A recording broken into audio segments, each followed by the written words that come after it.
আড়াল থেকেই দীপাকে মেরে সূর্যকে ফাঁসিয়ে পালিয়ে যাওয়ার আগেই লাবণ্যর কাছে ধরা পড়ল রুডি। হ্যাঁ বন্ধুরা, এমনটাই দেখতে পাবো আমরা অনুরাগের ছোঁয়া ধারাবাহিকের আগামী পর্বগুলোতে। কুন্তলা উর্মিকে বলে, যেভাবেই হোক তোমার দিদিকে আমাদের রাস্তা থেকে সরিয়ে ফেলতেই হবে, তা না হলে তোমার স্বপ্ন কোনোদিনও পূরণ হবে না। প্রথমে উর্মি কোনোভাবেই রাজি হয় না তার দিদিকে মেরে ফেলার জন্য, কিন্তু কুন্তলা তখন বোঝায়, তুমি যদি এই কাজটা না করো তাহলে তুমি সারা জীবনের মতো এই সমস্ত রাজত্ব হারিয়ে ফেলবে। তোমার কথায় কেউ আর চলবে না, তোমাকে কেউ দাম দেবে না। তুমি কি এটাই চাও? তোমার দিদি এখানে এসে অধিকার ফলাবে, তোমাকে দাবিয়ে রাখবে? তুমি এটা কেন ভুলে যাচ্ছ উর্মি?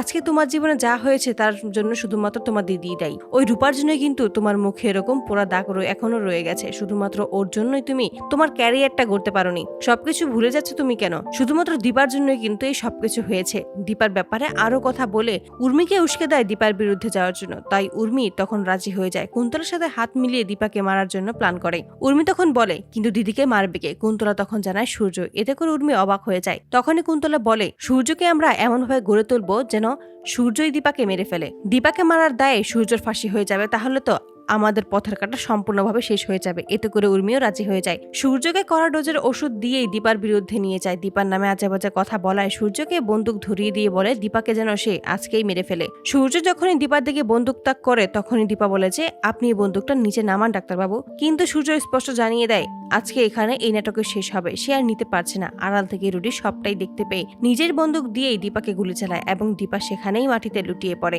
দীপাকে গুলি করেই সূর্যকে ফাঁসিয়ে দেওয়ার চেষ্টা চালিয়ে সেখান থেকে পালিয়ে যেতে নেবে ঠিক সেই মুহূর্তেই রুডির সামনে এসে দাঁড়ায় লাবণ্য সেনগুপ্ত। লাবণ্য সেনগুপ্তকে দেখেই চমকে যায় রুডি। তখনই রুডিকে টানতে টানতে সকলের সামনে হাজির করে লাবণ্য।